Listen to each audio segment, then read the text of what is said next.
Hörmətli Aylin Ceyhan kanalımızın izləyiciləri, mənə bugün təqdim edən maşın şəxsi maşınımdır. Avropa getdiyim üçün təzə satışa qoymuşam.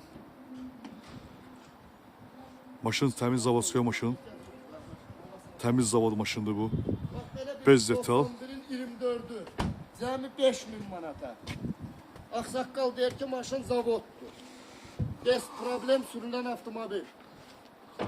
91-ci il 2.4 motor, most korobka tam ideal vəziyyətdə. Gəl götür apar qardaşım sür.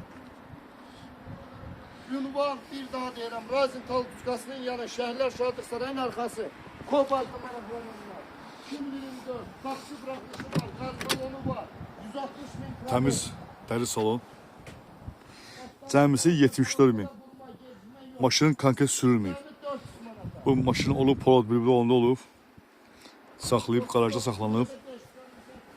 4 tane altında təzə təkər. Təzə maşın, təzə təkərlər qoymuşam. Təmiz dəri salon.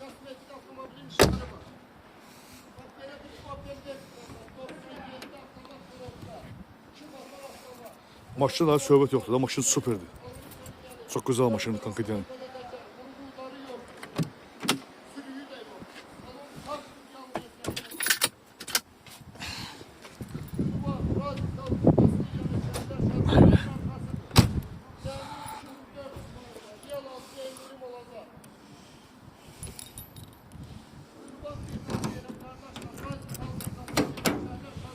Bu maşının bagajı. Başta plastikle vurulur bagajla.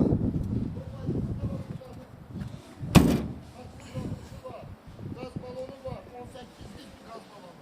Yalnız kosmetik işleri var avtomobilin. Salon güzeli gelir. Bu da motor xanası. Avtomat karobkada vurma geçme yoktur.